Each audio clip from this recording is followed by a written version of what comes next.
on Tuesday, memories of the Herring massacre that took place at the Sandy Hook Elementary School came flooding back as yet another school shooting took place, this time in Texas.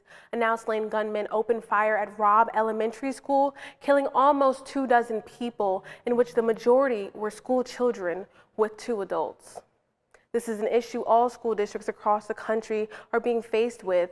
I spent time with the head of security at the Colonial School District to find out what precautions are currently in place. This may seem like an ordinary day for students at the Gunning Bedford Middle School, but what can start out as a regular day is now more often ending in tragedy. According to the K-12 school shooting database, gunfire incidents on school property is at an all-time high. In 2021, there was a record number of 240 reported incidents on school grounds, and so far this year, we have already reached over half that number. So what are schools and districts in Delaware doing to ensure the safety of students? Head of Security for the Colonial School District, John Barr, is responsible for preparing staff and students for emergency preparedness and drills.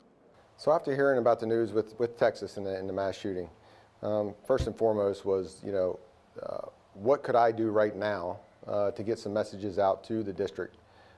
Being my job is to help the district, help the admin teams throughout our 14 locations, to remind them of safety precautions, things that we can, increase our security, our awareness, and to prepare them for the next day.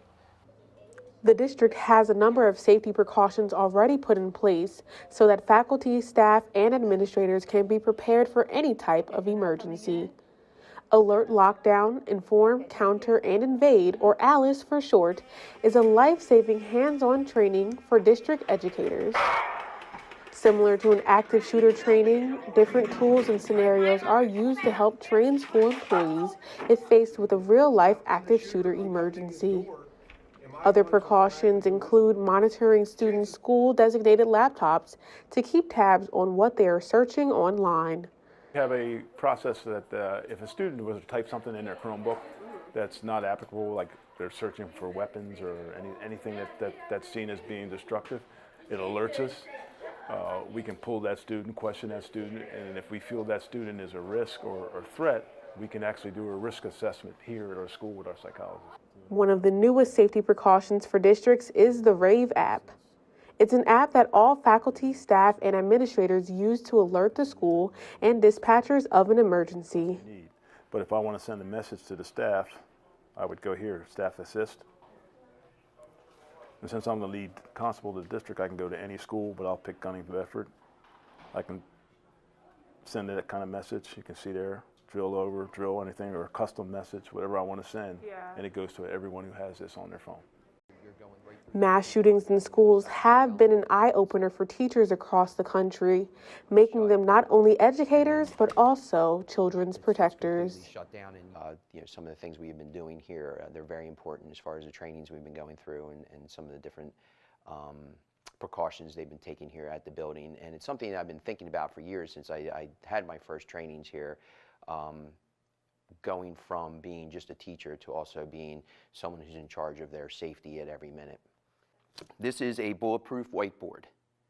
So I always keep close to, if I need to use this to go be able to shut that door, I'm protected as well. And then on the back it has the handles that you can get into. It's also, we were trained to use it as a weapon if we need to. You can charge somebody with a gun or a knife and use this if you're trying to disarm somebody if they're in the classroom with you. We can't educate students until we're safe first. And with lawmakers and those folks that are in that position to create funding, securing our buildings should be first and foremost. The safety of students is a serious issue that all school districts across the country must continue to stay watchful and keep a closer eye. With DETV News, I'm Kaylin Pride.